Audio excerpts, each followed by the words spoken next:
Bowtech Live and the Nate Zelinsky podcast. This is all about education, scouting, building patterns, and being successful on public land in a do-it-yourself style hunt. A huge thanks to all of our partners, including Bowtech Archery, Diamond Archery, Excalibur Crossbows, Vortex Optics, Ford Trucks, Slumberjack, Bass Pro Shops of Denver, Mr. Heater, Turkey Creek Studios, Ripcord Rest, Tight Spot Quivers, and Black Gold Sights. Join us every Monday night live at 7 p.m. Pacific on the Bowtech Archery or Nate Zelinsky Facebook pages, bowtecharchery.com, and or the Nate Zelinsky YouTube channel. And remember, tag and share this live feed with your friends and bring your big game questions. And here's your host, Nate Zelinsky.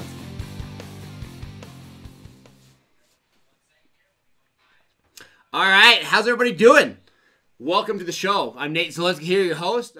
Huge thanks to Bowtech Archery for letting us go live. As always, we appreciate the platform. Again, our goal here, guys, is all about education. We're a Western-based hunter. I spend a lot of time out here in the outdoors, and again, all we're trying to do is bring our experiences, our knowledge, the things that we encounter to you guys to hopefully build that education. I'll walk through the process of becoming a better and more successful hunter. Again, the objective here is to find more animals and present those opportunities, whether you take them or not, to make those decisions at the end of the day and hopefully put an animal on the ground. So again, guys, thank you so much for joining us as we go live tonight, as we have done for about the last 3 months now, and we're right now in the full-blown hunting season. Depending on where you're at, there's different seasons going on. There's archery seasons, muzzleloader seasons, rifle seasons.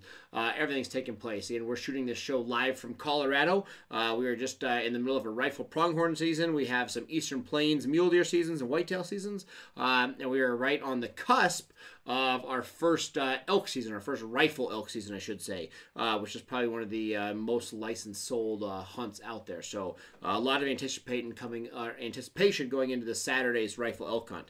So we're going to be talking about all that stuff tonight. So there's a lot of stuff in store. But we want to start off, guys, with the main thing that we're going to talk about tonight, or the main thing I would love to discuss, is the opportunities that exist in the Western United States. We fielded a lot of questions in the last couple days of people asking about the opportunities. Hey, I'm from the East Coast. Hey, I'm from the Midwest. I'm from wherever. We've been watching your live feed. We want to come to Colorado, Utah, Wyoming. We want to come out and experience an elk hunt, a mule deer hunt. How do we do this? Again, there's a million things that we could talk about when planning a Western-based hunt. But bring your questions tonight. If you have questions right now, you're watching this, you have questions about anything big game related, and you want to ask those questions, guys, bring them tonight. We don't have as much of a topic that we're going to talk about tonight as we normally do. Again, our goal is to ask or answer those questions as they come forth. So, guys, you have questions about building a Western-based hunt, questions about elk, deer, anything like that, make sure you bring those tonight. So comment below. We would love to have your questions. We'd love to read them aloud and answer those questions live tonight. So again, tonight is all about those questions, so make sure you bring those questions. Again, we're going to answer them live. We're also going to talk about some other things. Again, here in the Rocky Mountain region, whether you're looking at Utah, Wyoming, Colorado, a lot of these western states right here in that kind of cluster, we had a lot of weather movement in the last couple days. Depending on where you're at, some of the extreme high country saw snow as deep as 2 feet. A lot of like the Front Range area, even the Denver area, had anywhere between 10 and 15 inches. So there was a lot of snow that kind of hit various portions of, again, that kind of Colorado, Wyoming, Utah. There was also a lot of cold that hit it. Multiple areas here in Colorado and a little bit of Wyoming had single digits. I mean, a couple places were flat out right at 0. So that's really changed things up as these big game seasons approach. And depending on your style of hunter, what you're looking for out of a big game season, these cold weathers are either helping you or hurting you. And we're going to talk about what exactly these colder conditions and things like that do to these animals, and then you can make that decision if that's going to help you or hurt you. So we're going to kind of talk about that. We're also going to talk about the rifle pronghorns, which will be actually participating on a hunt tomorrow. So excited about that. Have a great buddy in town. My father-in-law's got a tag, so we'll be in the field tomorrow. So make sure you also go to the Nate Zelinsky Facebook page as we bring you updates from tomorrow hunt as it kind of unfolds and as it kind of takes place. We'll be in eastern Colorado on that pronghorn hunt, so we're excited about that. But again, guys, bring your questions. To start off, we're going to talk about the elk population here. So we've been talking about pre-rut, months ago. We've been talking about the rut conditions during that archery in that September. Now we're starting to get to that later rut and even post-rut situations. Now, I really don't want to say we're post-rut because a lot of the situations we're still having some rutting activity. But basically the styles of these animals in which we're hunting. So you look at a cow herd. Obviously, elevation is going to have a big role in it. All these western states that have elk, or really anywhere you have elk, you're usually going to have a big kind of swath of different elevations which these elk can live in. I mean, right now here in Colorado, we have elevations of 35 or 13,500 feet that have a herd and populations of elk. So I mean, above tree line, gnarly, sheep type country. We also have country as low as, say, 5,000 feet that have elk in it. And obviously these elk in these different populations are going to vary in their rut conditions depending on the elevation, temperature, and things like that of their basically region in which they live in.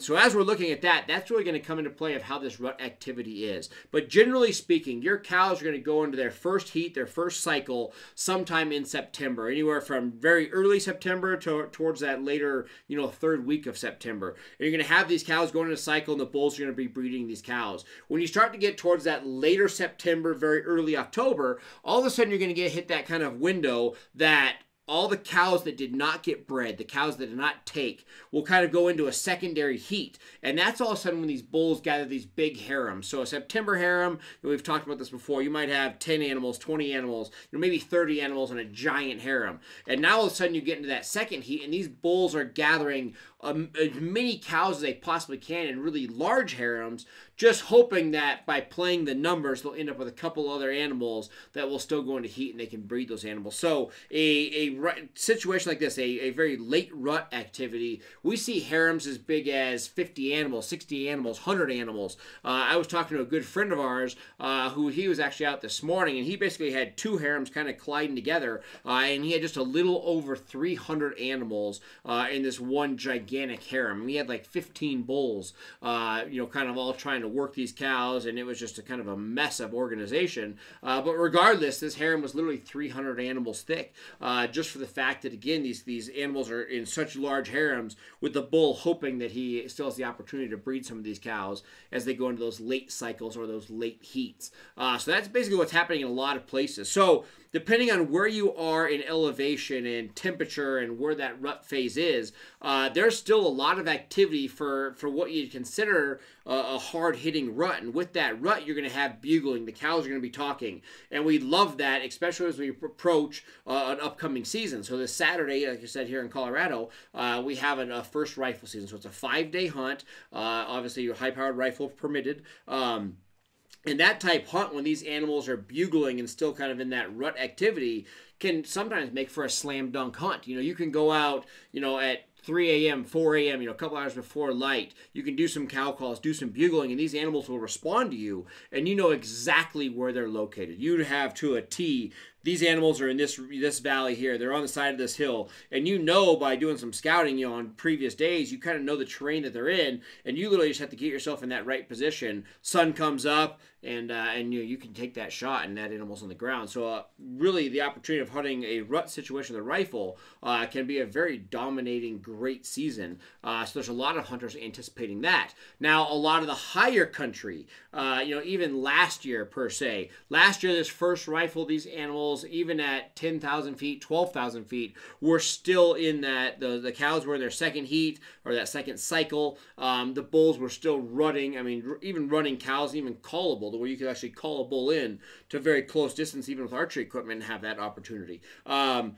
The seasons have turned. Last year and even the year before, we had the extremely warm temperatures, that rut activity is happening. Now, most of our high country is covered with snow, extremely cold, and we're starting to see those real dominant bulls, those big bulls, breaking off from those harems. They're realizing the cold temperatures are shutting the cows down. Again, the cycles are ending, and a lot of times we're seeing these big bulls, the big harem bulls, are breaking off from those cows and starting to go independent. And again, that can be a love or a hate type situation. So even we're seeing it in low country, seeing some of these animals breaking free. But regardless, it's those situations of how am I as a hunter? So with the concept of those big bulls breaking off, the good and the bad of that, the concept with them breaking off is, one, a lot of us choose to use archery equipment during the rifle season. Again, it's one of those things that everybody assumes it's a rifle season. They assume you have to shoot a rifle. But these rifle seasons, you can still downgrade that weapon in most states. We still have to wear orange, orange or pink, I should say, but you can now downgrade weapon. You can use archery equipment. So we see a lot of people that are choosing to hunt later in the season just for the sake of the animals not bedding down as early, more time on their feet. There's a lot of opportunities that exist a little bit later in the season that didn't exist during the archery season. And we see a lot of guys trying to bow hunt during these rifle tags. And the second those big bulls break off and are independent, all of a sudden they're very vulnerable to the archery hunter. So instead of being on a harem with, 90 animals and you're literally trying to sneak up with archery equipment up on 90 animals, now all of a sudden those big bulls are breaking off. And the second they break off, they go into rest mode. You think about being a big bull. If you've been running 30 cows, 50 cows, 100 cows, for 30 days straight, 40 days straight, it wears you out. I mean, these big bulls are literally flat out tired. And the second they break off those harems and go independent, they really kind of lead a somewhat low maintenance lifestyle. I mean, they just want to chill out, relax, take it easy. And a lot of times that's going to bring a lot of opportunity to us hunters to chase a single animal and really offer a lot of opportunity with an archery equipment or an archery tag or a rifle tag using archery equipment to sneak up and actually make these shot on these bigger bulls as they go independent. So you have to look at the situation. Most of the areas in which you're hunting, you probably have high elevation and low elevation. The lower elevation, we're still having that rut type activity, big harems. A lot of the higher activity or the higher elevation, we're seeing these big bulls break off of there. You're still seeing young bulls with the cows, but you're literally starting to watch the bigger bulls separate there. Now, we have a clip here in a second, not so much of this, but I showed you, Devin's going to pull up a clip of a bull that was kind of walking around, kind of some shaky scope footage. I was actually watching a very large bull just a couple days ago, right before all the snow. Not that one. We got another one there, Devin? What's the one we airdropped you? 1 second, guys. We're playing this. Guys, if you're on Instagram, you got a second here, jump on over to bowtecharchery.com. Jump on over to the Facebook page because, again, all this footage is playing on those screens. The digital world that we live in doesn't allow us to drop clips on Instagram. So if you're on Instagram, jump over to one of those pages so you can see this. But you see this footage, this bull. This is a harem right here, a bunch of cows. I think in total there's a lot in the trees. There's about 30 cows in the trees. This harem right here had about a 365-inch bull in it. A big bull, great bull, nice bull. And this bull was dominating these cows. And literally, I'm sitting here watching this entire herd, sitting with my spot and scope. I got a buddy in town with a rifle tag this Saturday, and I'm watching this big 365 bull. He's massive. Everything is perfect. And literally, I'm watching this bull, and all of a sudden, he kind of puts his head up. He kind of looks around. He picks up some more grass, and he just walks off. Just breaks away. Done.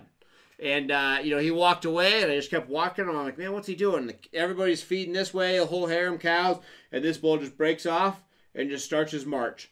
And the bull never returned. I came back that evening, and that's when this bull came in. And this is a great bull. He's a bull that's going to be an absolute giant in a couple of years. But he's a good bull now. This bull's about 300. Not that bull there. Let's go back. Let's play that clip one more time that we just had on there, Devin. So again, you see this bull. He's in the left-hand corner, down low left. You'll get a little bit steadier footage. Sorry, guys, I'm on a window mount on my truck, and everything's rattling and moving. It's kind of windy where my truck's at. But you see that footage right there? That bull's there on the left. He came into his prime. That bull's been a satellite bull for literally the last 5 weeks. That bull has not had a chance at the cows, hasn't been able to do anything he's been wanting to do. And all of a sudden, that big harem bull broke off, and that young bull had his shot, literally had his chance to be famous.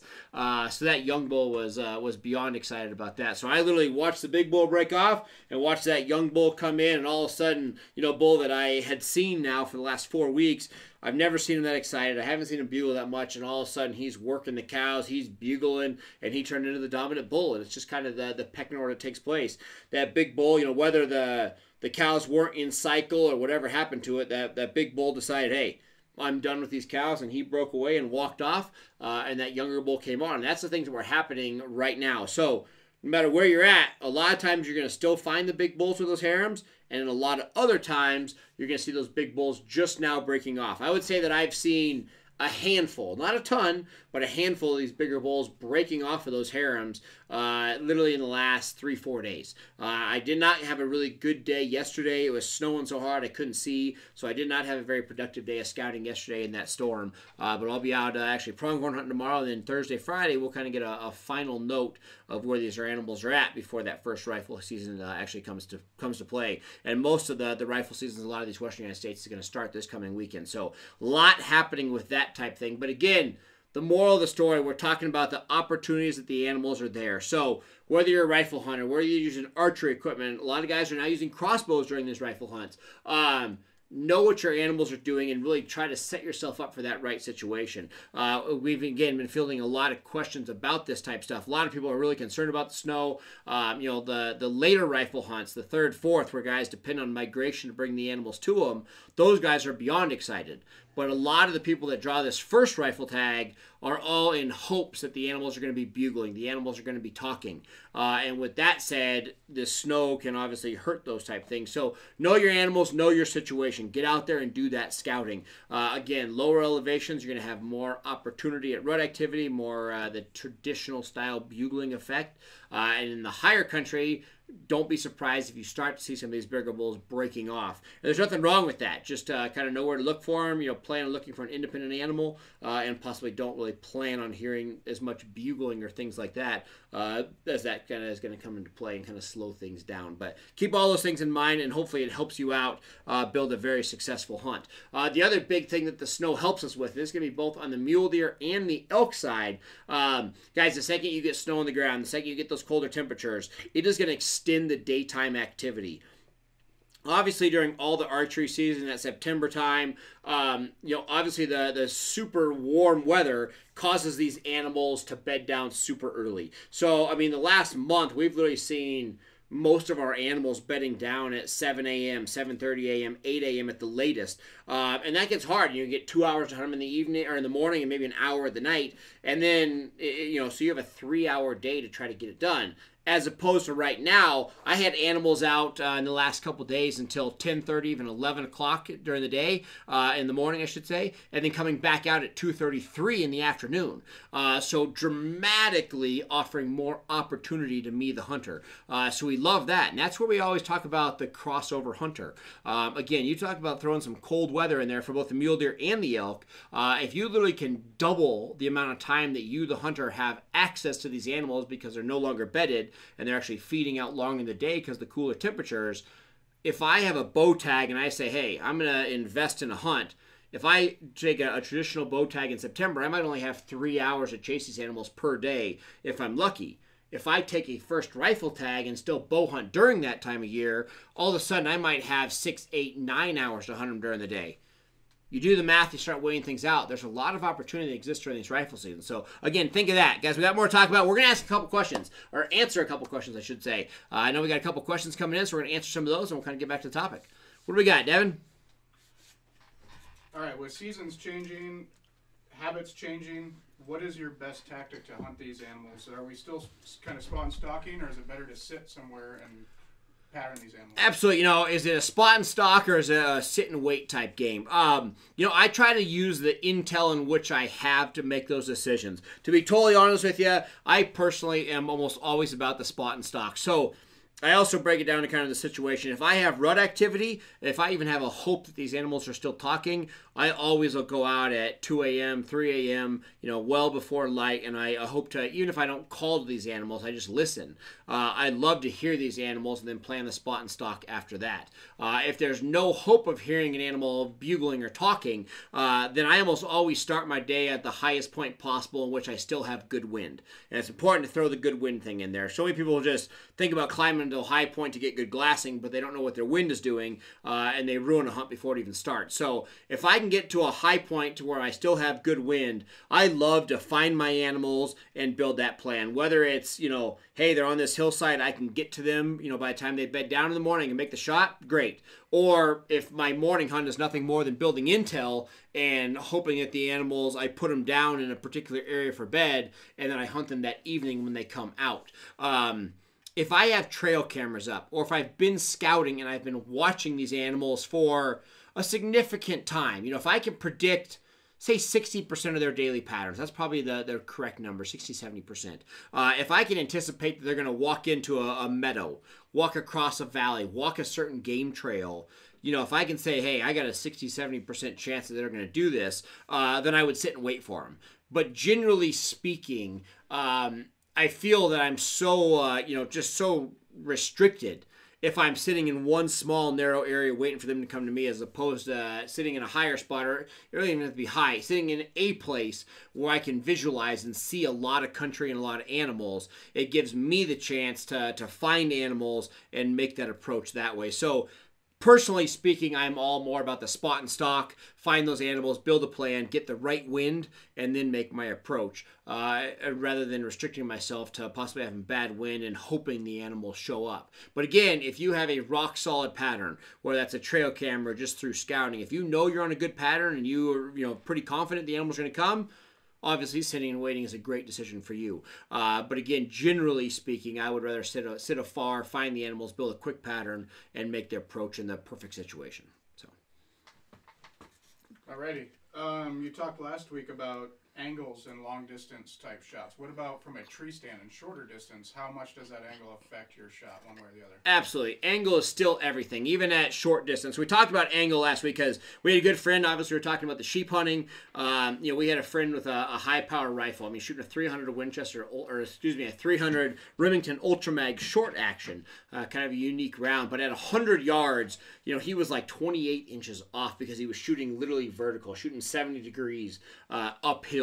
And we talked about that because so many people, the sheep hunters think about it, and the average person hunting a tree stand thinks about it, but very rarely do we think about all the different angles and actually how much you have to do that. And with that being said, angle is everything, even from a tree stand. And obviously, tree stand, your angle is always going to change as that animal walks underneath you. So, number one, you always have to know your arrow flight.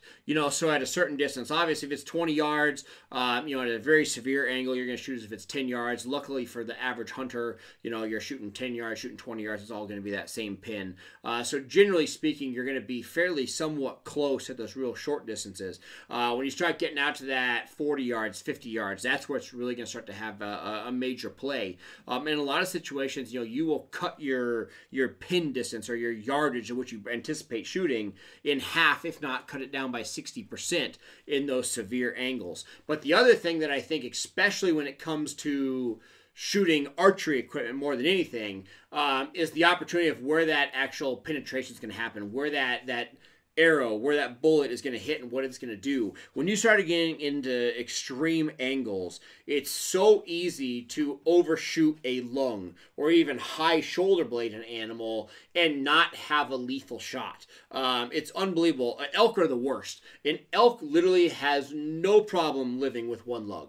You one lung an elk and its opportunity at life is probably 40, 50%. I mean, it literally has a really solid opportunity to live the rest of its life with one lung. A lot of times disease gets involved and stuff like that, but as far as the actual true recovery of that animal, your odds are slim. So it's an opportunity where you have to penetrate both those lungs. You have to hit something else very vital to bring those animals down. And a lot of whitetails and mule deer are almost the same way. So where literally when you're at those extreme angles, you literally have to really know your animal. You have to know the rough width of that animal. So when you're seeing that animal and you're trying to make that angle shot, you have to understand where that's at. Generally speaking, when I'm shooting downhill, I tend to want to hit the animal on the low side because, again, it's so easy to hit that void above those lungs and go right over the one lung and right into the second lung. Sometimes it's lethal, sometimes it's not. As opposed to shooting lower, I almost always get the top of one lung and the bottom of the opposite lung.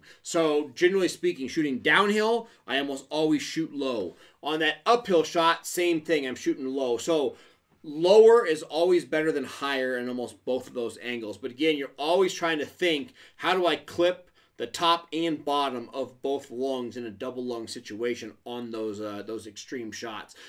Same type thing as far as shooting shoulder blades. My big fear on a shoulder blade shot especially in a severe angle, is happening to catch my broadhead. He could even be a bull, but more broadhead, right on the top of that shoulder and getting deflection and having that arrow actually roll down and just run with that animal. I mean, I've shot animals literally almost straight down to where it's so easy to hit that right bone, and instead of getting a true follow through, if you don't have enough energy or enough weight on that arrow, and you actually just kind of follow that bone down, and you basically get a glance or a ricochet. So more importantly than knowing even your distance is knowing exactly where on the animal you're hitting, understand the anatomy on that animal, and making sure that you get that lethal shot. But again, shooting downhill, you're better low to make sure you get the top portion of one lung and the bottom of the other, just like that. Make sure you clip both of those lungs instead of center punching. So have a good idea of where those lungs sit on those animals. Same thing going away. If you're shooting that uphill shot like that, anticipate where both of those lungs are. And again, lower is almost always going to get the job done rather than shooting higher, especially on those severe angles. So hopefully that helps you out. If you need anything more specific, definitely comment back, and we can try to get a little bit more specific on that to get your exact question answered. Let's do one more here, Devin. All right, one more. Tim McCain, we talked about this before the show, but Tim McCain is asking if there's enough snow up there in the high country to push the animals down. Absolutely. So you're really going to depend on your situation and how much snow you're in. So you have different opportunities. You have animals that are known to migrate. So you talk about the White River National Forest. So the far end of Colorado. So you're basically dealing with like Baggs, Wyoming. You're dealing with like the Craig area of Colorado, northwest Colorado. You're dealing with that kind of section of Utah. All that area right there is known for a migration. Those animals are used to migrating. I mean, like the bulls in Steamboat Springs, I used to guide there. And our elk used to migrate like 70 miles to their wintering grounds, to where they're basically getting lower in elevation and their grass is not covered up, so they don't have to work to survive. So you get a 70-mile migration. That herd that comes to like Craig, Colorado, is literally, I mean, thousands and thousands of animals. I mean, hundreds of thousands of animals. I mean, it's insane how many animals migrate through there. If you have an area in which you're dealing with a migration, so if you know these animals are migrating, almost on an annual basis, these animals migrate. The second you start getting that 12, 14 inches of snow, these animals will have that timer go off and say, hey, winter's here. We're starting to get snow. It's time to migrate. So if you're in a migration area, I strongly feel that the second you start getting significant snow, which this last storm might have done for you, you definitely will see these animals starting to show that migration. If you have other animals that don't necessarily migrate as far, a lot of this front range stuff, if you're anything on the eastern, continental divide, like in Colorado, Wyoming, anything on, again, that eastern portion, a lot of these animals don't migrate far. They might come from, if they're a tree line type animal, they might drop down 2,000-3,000 feet in elevation and spend their winters there. These animals that don't migrate as far, and when we say as far, we're going to say a 10-mile route or 8-mile route. If they don't or aren't known to have a major migration, it generally takes more snow. They're not apt to abandon that country near as fast as an animal that is used to having a major migration, if that makes sense to you. So a lot of the animals that I'm hunting, I don't get that major migration from. These animals are going to be, they're rutting grounds, so they're far wintering grounds, to where they shed their antlers. It might be a 5 to 8 mile stretch, but no more than 8 miles. So, it's all very relevant. It's all very close. So these type animals, it'll take 30 inches of snow before these animals start pushing on.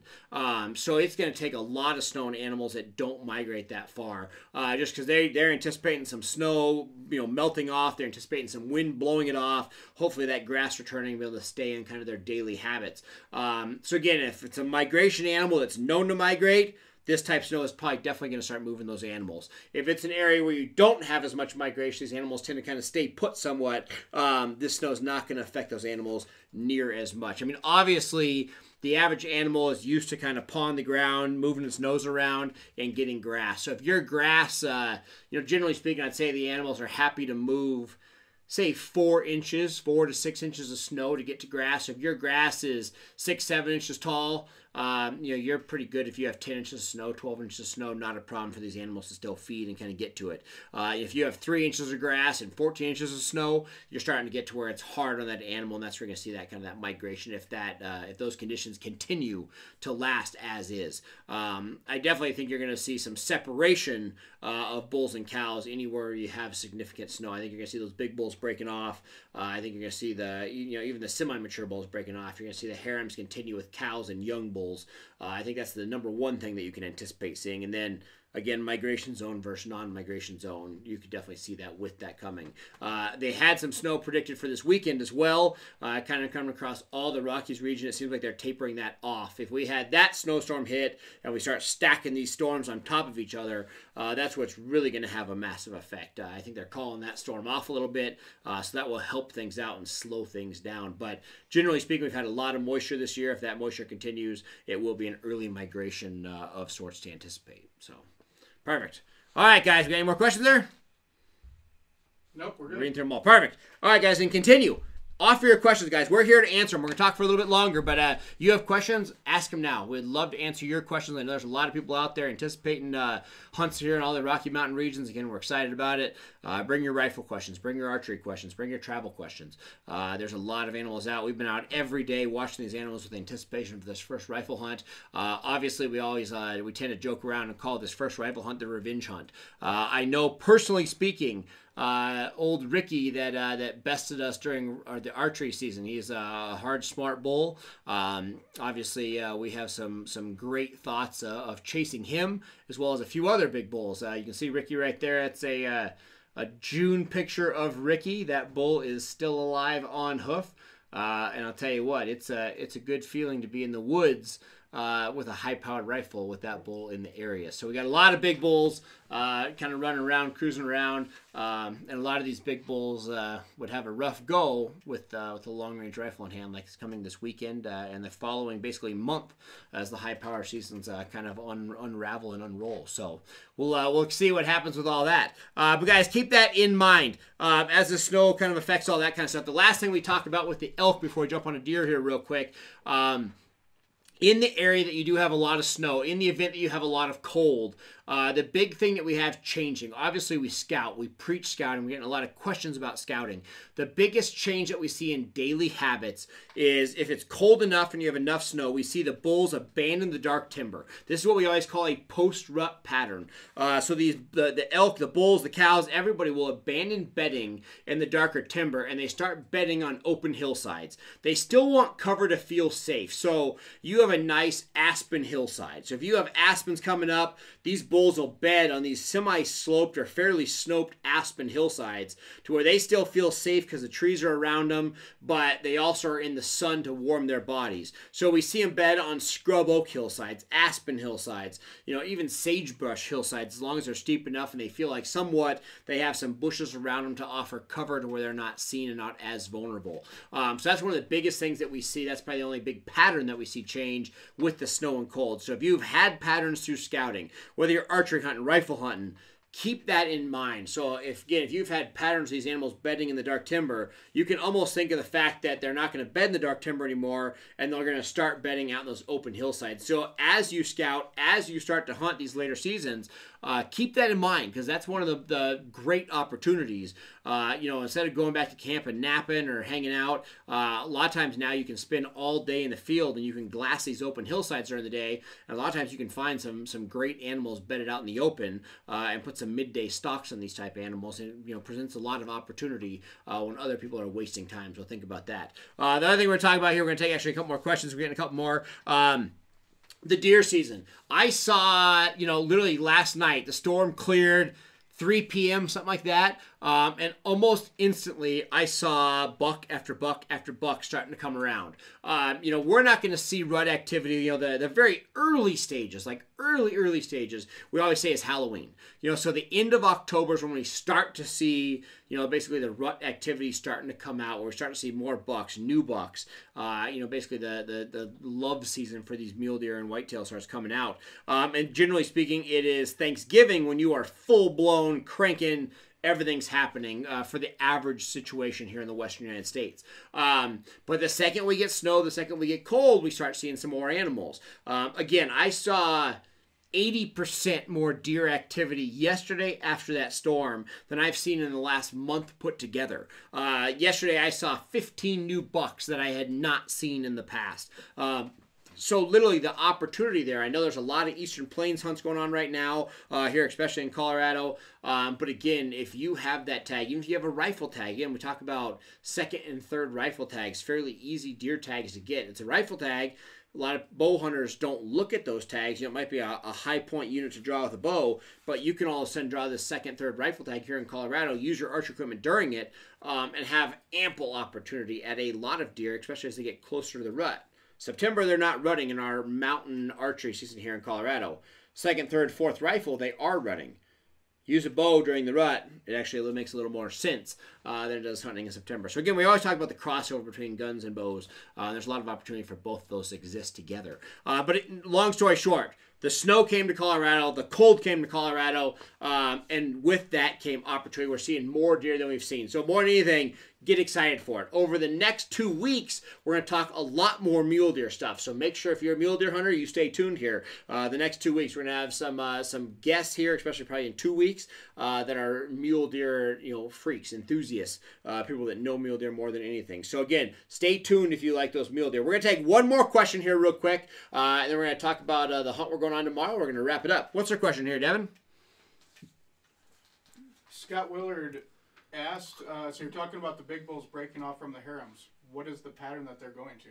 So the biggest thing, guys, when the big bulls break off the harems, the biggest thing that they're looking for solitude. So number one thing, they generally speaking, the second they break off, they rest. I would say the average big bull, once they actually break from the harem, rests from anywhere between like 5 and 9 days, 5 and 10 days. It's fairly common for them to go semi-dark timber, basically just solitude. They're resting, they're chilling out. After they kind of have this 5-day, week-long, kind of venture by themselves on this relaxing time, then they kind of start getting into their daily habits. Generally speaking, those daily habits are going to be bedding in that open hillside, that open country like I'm talking about, aspen hillsides, oak brush, things like that, where you're going to stay warm. But they also like to hang out near timber. Very rarely do I see these big bulls out in the middle of a meadow, out in the middle of the high country. Most of these big bulls are going to somewhat hang near some sort of safety. So again, whether that's oak brush, aspens, timber, trees, they just kind of hang on the outskirts. So bedding like they normally do, feeding like they normally, everything's on the normal patterns. They're just solo and they're a little more cautious. So again, I don't look for them out in as much open country. I try to find all those nooks and crannies. When I glass a hillside, I check all those edges. You're looking at the bottoms of drainages. So again, you have a nice drainage dipping into some dark timber right on those lower edges. They're not in the dark timber, just on the outside of it in the open, but not way out in the open like you would see younger bulls or even cows or that big bull when he was with a harem. But the biggest thing is they take that break. So the second those animals break off, like I said, generally speaking, you're going to see those bulls kind of hang out and rest just for a short period of time. Then they get into that daily normal habit and patterns as they normally would. But that 5 to 10 days can be rough. I know that the second I start seeing these bulls, that big 365 broke off the other day. I have not seen him since. I know exactly where he's at. I know he has not left. I just know he's in that dark timber. I know he's just hanging out. So we'll see when he reappears. I believe we're on day 6 for that bull right there. But we just kind of watch him every day. And, almost every year after that 5 to 10 days, they reappear and they get back into those habits. So we have one more question here, guys, then we're going to kind of wrap it up. Bowtech's asking about a mule deer hunt in South Dakota. You want to go? Absolutely, I want to go. There's rumors that there's a new flagship bow coming out that has my name written on it. And there's an opportunity for me in South Dakota to go on this hunt with this flagship bow, and I am beyond excited about this. So we're very excited to have some new equipment in hand and going on a South Dakota hunt.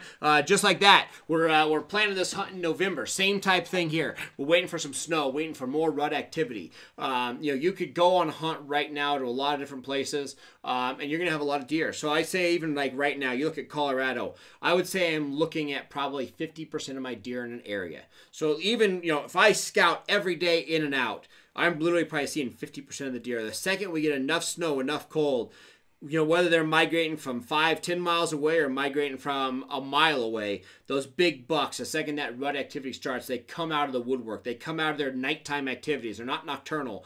Everything starts to kind of come out and come into play as you start to get this overall cold temperature and the rut activity hitting. So I know that we're trying to hold off as long as possible in the South Dakota hunt, just to let these bucks start rutting up more, let more deer be present, let her have basically the pick of the litter, as we would like to say. So very anticipated about that, guys. We're going to bring you live footage from the South Dakota hunt as well. So you got to make sure, again, as always, text WATCH to 313131 because we're going to have live footage of a lot of hunts, not just my South Dakota hunt, a lot of hunts coming up here real quick. I know Devin here behind the camera, guys. You never get to see Devin. He's going on an Illinois hunt with the whole Bowtech crew here shortly. It's going to be pretty awesome. All right, one more question. Devin keeps telling me one more question. My prompter says one more question.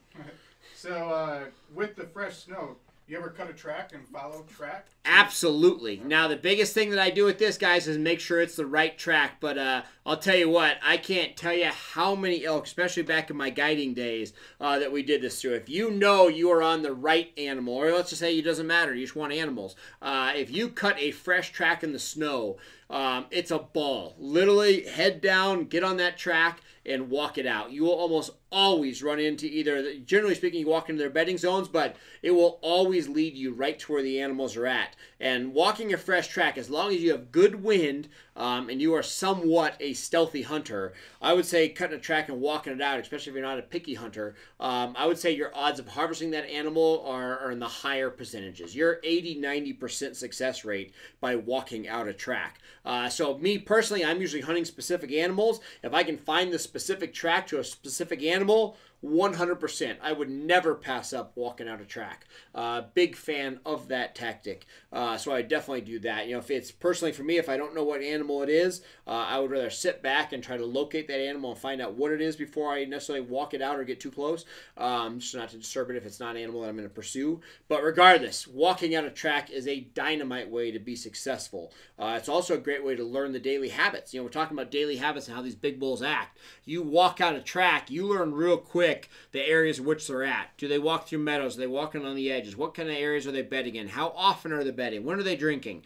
Walking out a track can teach you a lot about daily habits and really the daily habits of a specific or individual animal to help you out there, again, learn that education and kind of follow through and be more successful. Guys, before we run out of time, tomorrow I've got a good friend in town. Guys, actually a good friend of mine. His brothers are hunting with us. Just a great family. I've been able to harvest elk and deer and everything with everybody in the family. He is in town. He's actually standing here right here behind camera.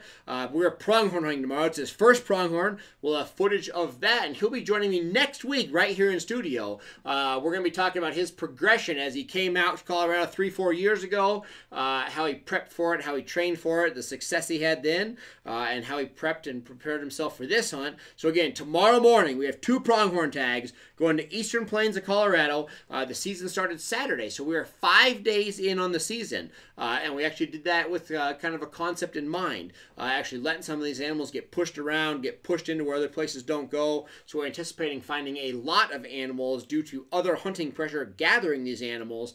So we're going to have a great tactic tomorrow. We're going to be hunting pronghorns. And then Saturday morning, my good friend and I will be in the woods chasing some big bulls. So again, next Tuesday, we're going to have follow-ups of 3 different hunts, hopefully some success stories. We're also going to be talking about more opportunities for mule deer, talking to some mule deer experts, and bringing more of all of that footage. So guys, before you leave here, make sure you also stay tuned. Type into your computer right now, your Facebook, Nate Zelinsky. Like the Nate Zelinsky Facebook page, guys. We're going to have updates tomorrow from those pronghorn hunts, so make sure you do that. And always, always text WATCH to 313131 as we go live with any of these channels on Bowtech. As we have notifications on hunts and all the cool stuff we're doing here at Bowtech, we will send that text alert out to you so you can be prepared for it. Guys, also, make sure you go to the BowtechArchery.com to get all these cool gadgets and gizmos that they're making for your phone, guys. You got to grab some of these things that you're doing for some of your photos, brag to your friends, show your friends who you support. Make sure you do all that again at BowtechArchery.com. Guys, I'm Nate Zelinsky. Please join me next Tuesday evening as we follow through on all these hunts and more tactics to make you a more successful hunter. Guys, thank you so much. Again, I'm Nate Zelinsky, and a huge thanks to Bowtech Archery for letting us go live. We'll see you next week.